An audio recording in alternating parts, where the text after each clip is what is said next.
Qu'est-ce que le P de Shiller? Le P de Shiller, aussi appelé CAP pour Cyclically Adjusted Price to Earnings Ratio ou encore Shiller PER est un ratio boursier inventé par Robert Shiller, professeur d'économie à l'université de Yale. Il s'agit ni plus ni moins d'un Price to Earnings Ratio, ou PER, amélioré, puisque le P de Shiller utilise les bénéfices nets par action, ou BPA, en valeur réelle sur une période de 10 ans. P Shiller, un ratio boursier qui s'adapte à tous les marchés. Le P de Shiller a initialement été créé pour s'appliquer au marché boursier américain et notamment au S&P 500. Néanmoins, il est aujourd'hui utilisé sur de nombreux marchés, les recherches de Norbert Kemlin ayant démontré que la même relation entre le CAP et les rendements futurs des actions existe sur tous les marchés boursiers. Mode de calcul du P de Shiller. Le P de Shiller se calcule en divisant la capitalisation boursière par la moyenne du résultat net sur 10 ans, ajusté avec l'inflation. Détail du calcul du P de Shiller en 4 étapes.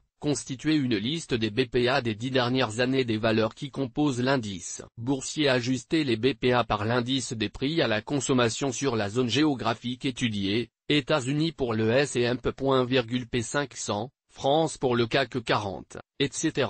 Faire une moyenne des 10 dernières BPA, appelée E10. Diviser la valeur de l'indice boursier par E10. Interprétation du P de Shiller. Ce ratio est utilisé pour savoir si une action est sous-évaluée ou surévaluée en comparant son prix de marché actuel à son historique de résultat corrigé de l'inflation. Un P de Shiller faible indique une action bon marché, sous-évaluée. À l'inverse, un PER élevé indique une action chère, surévaluée. Attention cependant, le PER permet d'évaluer la valeur d'un titre par rapport au prix des titres de société du même secteur. Le caractère sous-évalué ou surévalué d'un titre ne peut être analysé que de manière relative, c'est-à-dire en se référant à d'autres sociétés comparables et par rapport à l'indice de performance du marché. Avantage du P de Shiller. L'utilisation des gains moyens au cours de la dernière décennie aide à atténuer l'impact des cycles économiques et d'autres événements et donne une meilleure image du potentiel de revenu durable d'une entreprise. Ratio de Shiller et crise boursière. Même s'il n'a pas été conçu comme un indicateur des accidents de marché imminents, on notera cependant que des valeurs élevées du P de Shiller coïncident presque toujours avec deux types d'événements. Ainsi, historiquement, l'indice est élevé avant les principaux krachs boursiers.